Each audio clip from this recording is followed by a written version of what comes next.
Hello student, today our topic is business environment. Environment जो ये business environment है, दो वर्ड से मिलकर बना है, एनवायरनमेंट और बिजनेस। एनवायरनमेंट क्या रहेगा? It can be defined as combination of various factor of our surrounding which affect our way of thinking and working. तो हम सब लोग इस अर्थ पे एग्जिट करते हैं, तो अकेले एग्जिट तो नहीं करते हम, हमारे साथ बहुत सारी चीजें होती हैं, जिन चीजों न जाने कितनी सारी चीजों से हम घिरे हुए हैं, तो उनका सीधा इम्पैक्ट हमारे ऊपर पड़ता है। तो वो जो इम्पैक्ट हमारे ऊपर पड़ता है वो नेगेटिव में भी हो सकता है और पॉजिटिव वे में भी पड़ सकता है। तो मान लो जैसे हमारे रिलेटिव्स हो गए, फ्रेंड हो गए, या कोई फैकल्टी होगी, गवर्नमेंट होगी, या टेक्नोलॉजी होगी, या हमारा पॉलिटिकल सिस्टम हो गया, तो डायरेक्ट इम्पैक्ट किस पे पड़ता है?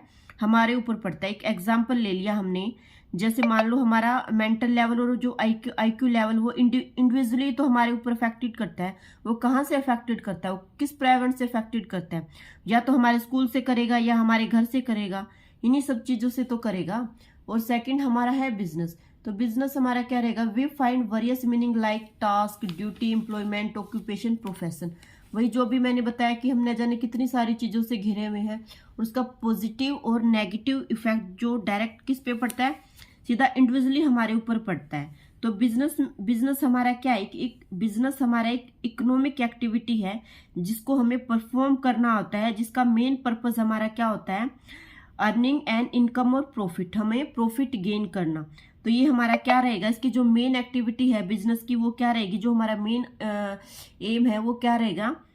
अर्निंग प्रॉफिट करना। ओके, तो अब इसके बाद हम इसका क्या हमने वो है, the sum total of all individual institutions and other forces that are outside the control of business enterprises but they may affect its performance। हाँ, तो जैसे अभी डायरेक्टली इन्होंने डायरेक्टली है कि जो भी सारी चीजें हैं वो किस पे? हमारी परफॉर्मेंस पे इफेक्ट करती हैं।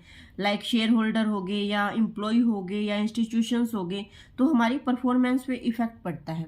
तो इसके हम एक एग्जाम्पल है, for example increase in taxes by government can make things expensive two by.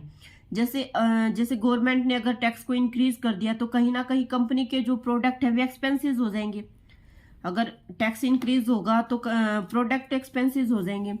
Second रहेगा हमारा, टेक्नोलॉजिकल इम्प्रूवमेंट में रेंडर एग्जिस्टिंग प्रोडक्ट ऑब्सलीट। अगर टेक्नोलॉजी में अगर चेंज होंगे, जैसे अभी 2G से 3G हुआ, 3G से 4G हुआ, तो टेक्नोलॉजी धीरे धीरे क्या कर रही है? इम्प्रूव कर रही है। एक एग्जांपल हम लेते हैं नोकिया का।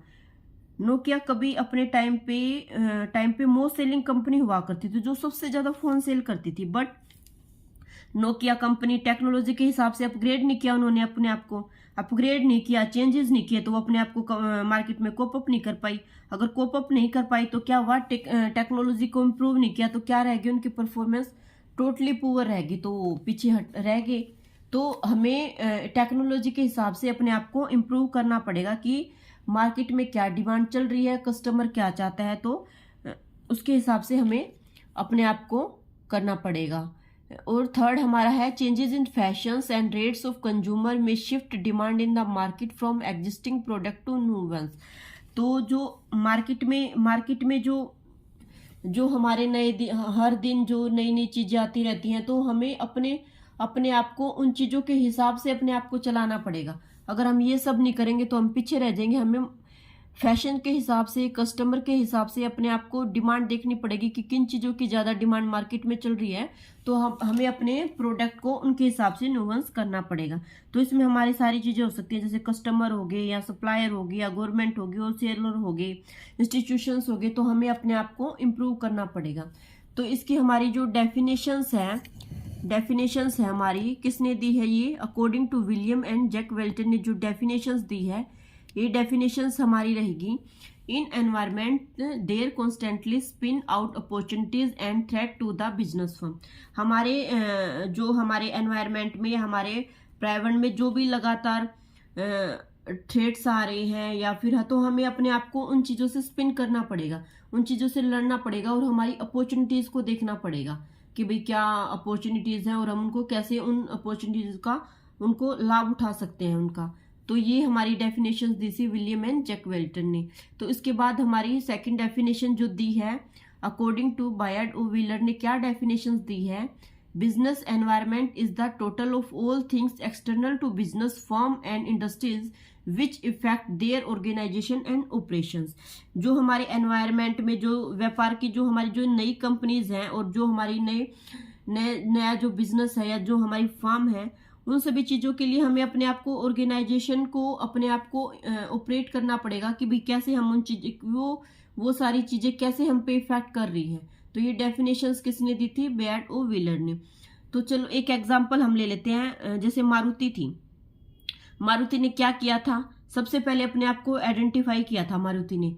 तो जो उन्होंने देखा, उन्होंने मार्केट में अपनी वैल्यू देखी भाई क्या कुछ है, और कस्टमर की डिमांड को उन्होंने समझा, पहचाना। तो जो मिडिल क्लास लोग हैं, जो मिडिल क्लास पर्सन हैं, वो क्या करते हैं? स्मॉल साइज में अपनी कार, मतलब नॉर्मली जो लोग होते हैं मिडिल क्लास के, उस स्मॉल साइज में अपनी कार परचेज करते हैं। तो उन्होंने क्या देखा? उस अपॉर्चुनिटीज को देखा और उन्होंने फाइंड आउट किया कि भाई कैसे हम इस चीज को ग्रैब कर सकते हैं। और क्या हुआ? उन्होंने उन चीजों को देखा तो आज वो टॉप पे है। तो मारुति कंपनी आज टॉप पे है।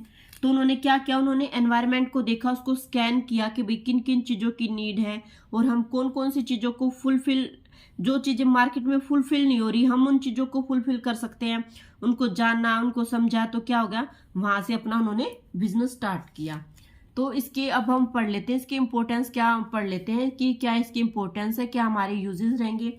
तो फर्स्ट वन है आइडेंटिफिकेशन ऑफ थ्रेट। तो आइडेंटिफिकेशन ऑफ थ्रेट में क्या रहेगा? हमें नीड है अपॉर्चुनिटीज को आइडेंटिफाई करने की। हर बिजनेस में नंबर ऑफ अपॉर्चुनिटीज होती हैं, लेकिन हमें उनको पहचानने की जरूरत होती है, और कैसे हम उनको बेटर वे में परफॉर्म कर सकते हैं अपने बिजनेस एनवायरनमेंट में। तो that is the identification of opportunities. Second one is forecasting of threat. अब थ्रेट्स हैं, आप सभी अपनी अपनी कंपनी को किस तरीके से हैंडल कर रहे हो कि हमें किन किन चीज़ों से खतरा है। तो हमें जिन जिन चीज़ों से खतरा है, तो हम उन चीज़ों को कैसे सॉल्यूशन कर सकते हैं, कैसे उनको फाइंड आउट कर सकते हैं विद इन द टाइम, समय के अनुसार। तो हम उन चीज़ों के बारे में थोड़ा अपने आप को प्रिपेयर कर सकते हैं। That is the forecasting of threat. Third one है रैपिड चेंजेस। हमें अपने आप को चेंजेस, कस्टमर की डिमांड के हिसाब से हमें अपने आप को चेंजेस करने पड़ेंगे। Without changes we can't do anything. तो हमें चेंजेस के हिसाब से चलना पड़ेगा। Fourth one is identification of weakness.